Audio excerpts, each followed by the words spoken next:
Chapter 5. The Keys of Scouting.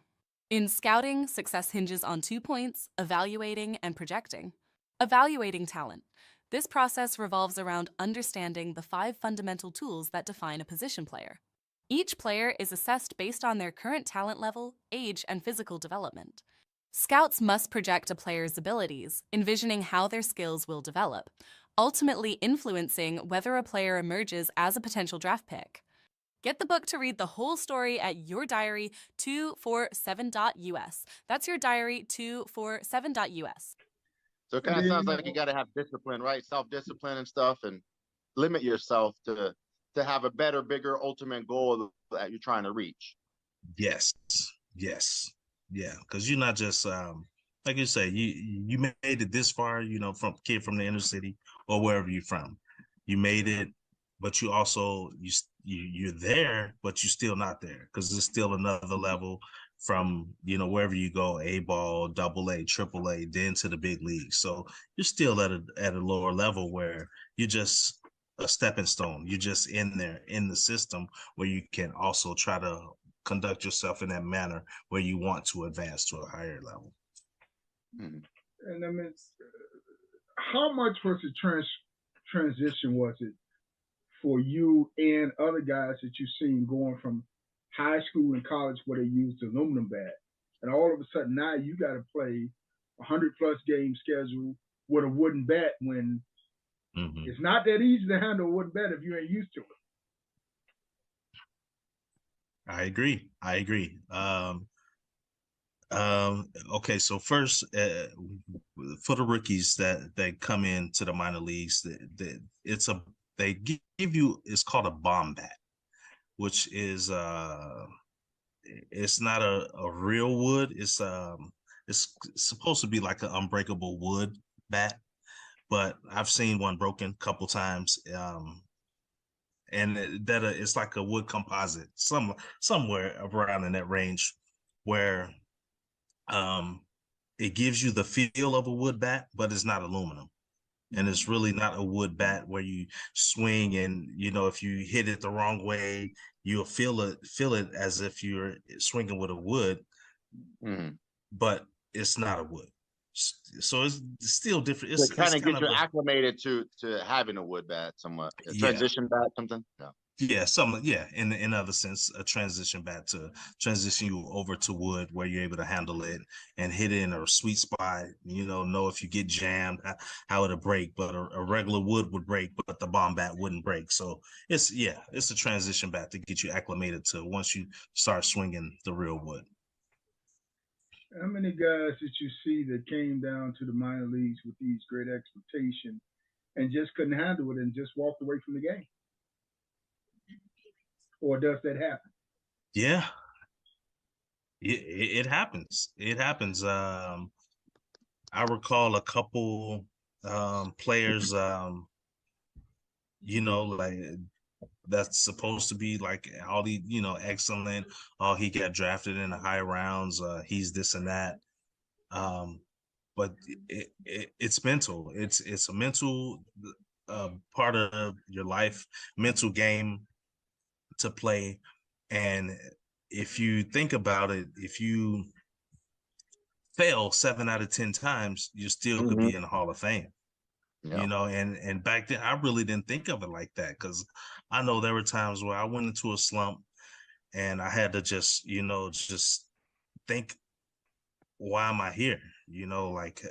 I'm here for a reason to, and sometimes I would just absolutely smoke 4 balls and not get a hit for it. And I'm like, if I hit a little blooper and get a hit, I could steal a base and come on around and score. But it's mental, being the mental part of the game. That's something that everyone has to deal with, because you're not going to be successful, 8 out of 10 times every week. And professional baseball in general, you just fail more than you succeed, right? How could you talk to us a little bit, thinking about an athlete that might be struggling right now, maybe struggling just with whatever. what kind of mentality do you have to have? Because if I could speak for myself, you know, you were one of the coaches when I played at Olive Harvey Community College there with Mayton, right, in Southside Chicago. Yeah. And I remember this, and I always remember this, and I teach my nephews this. I play baseball. I played third base, you played third, and you told me this, the mentality. You told me this is my spot. Like nobody's gonna be better at this spot than me. Like the mentality you have to have before each pitch. You told me this yourself. You said, that's my ball. Give me the ball, you know, because a lot of people have that mentality. Oh, don't hit the ball to me. Don't hit the ball to me. Well, the ball's going to go to you when you have that mentality. But I remember the mentality you taught me was, give me the ball. This is my ball. You messed up if you hit me the ball. Yep. You have to have that mentality because you have to know that, like I mentioned earlier, that you're there for a reason and you want to be the best at your position wherever you are. And you have to know, hey, if the ball is hit to me, I'm going to throw you out. So if the ball is outside, hit it the other way. Don't hit it to me, because if you roll over and hit it to me, you're going to get thrown out. Yep. Done deal. So that mentality, as far as being the best at your position, you always want to say that you're the best, and work to be the best. Strive to be the best. Do the right things to be the best at your position every day. Come in early. Stay a little bit late. Get a few extra ground balls, a few extra swings in, a few extra running drills. Something extra that's gonna keep you above everyone else at the position that you're at. Chapter 5. The MLB Dream. Let me emphasize that while the journey may be challenging, it is far from over. Between 1986 and 2000, I proudly guided 10 players from my team to be drafted by MLB teams. Each of these players faced their unique obstacles. I just can't tell it all. Purchase your copy of the book at your diary247.us. That's your diary247.us. Now, given when you played over that period of time, we became from a inner city African American, all African American, or quote unquote all black team to a diverse team. So you know, we had white kids, black kids, Hispanic kids, Asian kids. We had a little bit of everything on the teams. I mean, how much did that help prepare you for going outside of the inner city and playing baseball? It played a significant part because, as you say, I went to pretty much predominantly black school, and then to travel on the team, because it was actually, I really didn't Puerto Ricans on the team, made Puerto Ricans from like all nationalities, a lot of nationalities, and that helped to loosen up, to understand as I moved on to play professional ball, and my teammates being in the same thing. So it was like, oh, I'm playing this in high school. I'm playing around whites, Hispanics, you know, different all different races. And then to move on to professional baseball, it played a significant part. I know how to conduct myself and still be myself where I come from, but to know that there's other people that's like me with different skin tone and, you know, different, where they come from, a different raised background as well. So that played a significant part. So, you know, what were some of the memories? I mean, some of the memories of the team and the stuff that went on the road. I remember one time we was somewhere out of town, and you was running around the swimming pool, and you dived in the swimming pool in the shadow end 3 feet deep. And I think it put a skull in your head or something, because you ain't been the same. Yeah, Pito, one of the Puerto Ricans on the team, chasing him around the pool. I want to say, was this in Kansas City? I don't remember. Blue Springs? I don't know. I think we went to, it was in hit your head and left a dent in the pool. Yeah, I was running around. I forgot it was a shallow end, and I dove in the shallow end of the pool, hit my head, and he cracked the pool with his head.